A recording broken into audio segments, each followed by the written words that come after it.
Hey guys, and welcome back to Morgs Menu. So today I'm going to be showing you my chocolate chip pumpkin protein pancake muffins. I know that's a super duper long, kind of unnecessary name, but all those things are some of my favorite things, especially to throw in for an easy meal prep, for a snack or a breakfast around fall time. And this one is perfect. All the good flavors come together, all the fall flavors, and it's really just a simple recipe that you can pull together. And so I wanted to share that with you today. So if you're interested in seeing how all of that pulls together, keep on watching.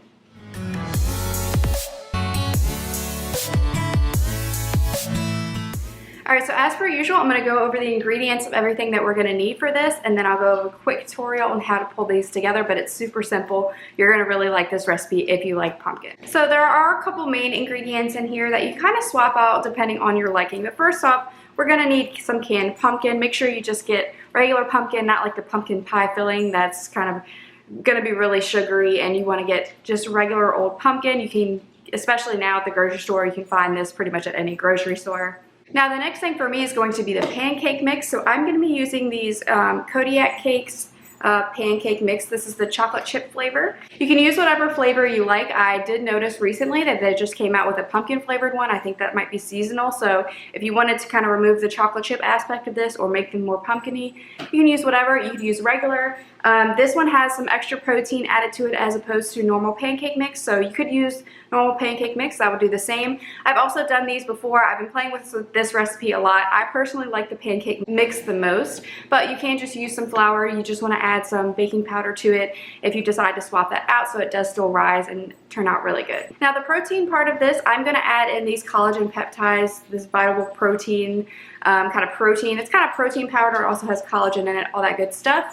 You can use whatever you like. If you have kind of a more general flavored protein powder, you could use that, or you can leave this out. This is a completely flavorless protein, so it really doesn't do anything to it other than just add some extra protein in there. So I like to do that because it helps keep me full longer, but this is kind of an optional step. Some more baking items that are kind of a staple. We're going to use a couple eggs as well as some vanilla extract. And then to add for the sweetness and the kind of liquid side of this, I'm going to be using organic 100% pure maple syrup. You could use regular pancake syrup if that's all you have. You could use honey if you wanted.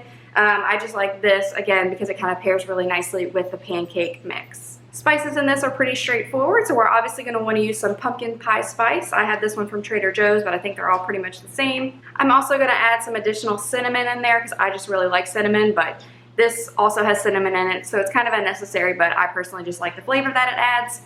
And then with everything that you're kind of making sweet, I like to add a little bit of salt in the mixture as well, just a sprinkle. And then the last thing is completely optional, but the mix that I have has really, really small mini chocolate chips, and I just personally think adding just a few chocolate chips in the mix makes it that much better. So completely optional, but does enhance the flavors and adds a little bit extra chocolate, which to me, you can't go wrong with. And that's all you're gonna need, so let's go over how much you're gonna need of everything and then how to pull it together. The best part about this recipe is now that you have all the ingredients out, you just have to measure everything and then throw it in a bowl, mix it together, and then bake it at 350 degrees for about 25 to 30 minutes. So the order of this is completely optional because we're just mixing it all together by hand at once. So I'm going to start with 2 cups of the pancake mix. We're then going to do 4 scoops of our collagen peptides, but again, this doesn't really affect how it bakes or anything like that, so if you want to add more or less, you certainly can do that. We'll also go ahead and add in our can of pumpkin. You're going to use 1 full can. Then add in our 2 eggs. Next, we'll add in about 1/4 cup of our maple syrup. You do about the same if you were going to use honey. Then we'll go in with our vanilla extract, and all you're going to need is about 1 teaspoon. Lastly, our spices. We're going to do about 1 teaspoon of cinnamon, 3 teaspoons of our pumpkin spice mix, and then, like I said, about 1/2 teaspoon, just a little bit sprinkle of salt. I like to then mix everything together at this point to get everything kind of blended. Again, I'm just going to use my hand, but you can use a hand mixer if you'd like. And then we'll go ahead and fold in about 3 tablespoons of our chocolate chips. I just like to do this at the end so that you don't have to worry about them getting crushed up or anything like that if you are using a hand mixer.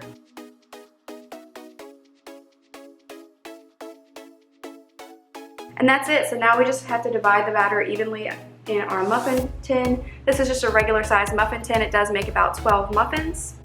Now these are kind of dense muffins, so if you do prefer a bigger, fluffier muffin, you could add a little baking powder in it. I've done that before, but to be honest, it kind of overflowed my muffin tin.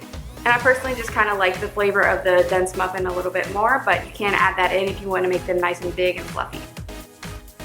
Now we just bake them in the oven, and I'll pull them out and show you how they look at the end. Right, so here's how they look when they come out. So they just start to kind of crackle up a little bit on the top, and you can always stick a toothpick or fork in the middle to make sure the inside is done, but 25 minutes will definitely do it, and if you're worried, go ahead and do 30. So basically I just let them sit for about 10 to 15 minutes and cool off, and then I go ahead and just pull them out. I like to store them either in a big container like this that has a top that I put on to keep it sealed, or if you're going to be meal prepping them, you can put them in plastic containers or a Ziploc bag. You just want to store them somewhere that they can be kind of sealed so that they don't get stale really quickly. I don't think you need to store them in the fridge. I think they last perfectly fine without, but you could of course do that too. And I actually do like to go ahead and heat them up just a little bit before eating them. Again, not necessary at all, but I think they're really good. If you just stick them in the microwave for like 30 seconds before I actually eat them, they're just nice and warm and delicious and have a really good, more similar pancake texture. So that'll conclude today's video. I hope you guys enjoyed it. Let me know if you try this recipe. It's seriously one of my favorites, especially for fall and for meal prep. If you have any questions on the recipe, I'll have everything that I do down below, but feel free to leave me a comment down below. If you're new to my channel, make sure you follow me on Instagram for content throughout the week, and make sure to subscribe so you don't miss out on any of the videos I post on Wednesdays and Sundays. Thanks again for watching Morgs Menu, and I hope you have a great day. Bye guys.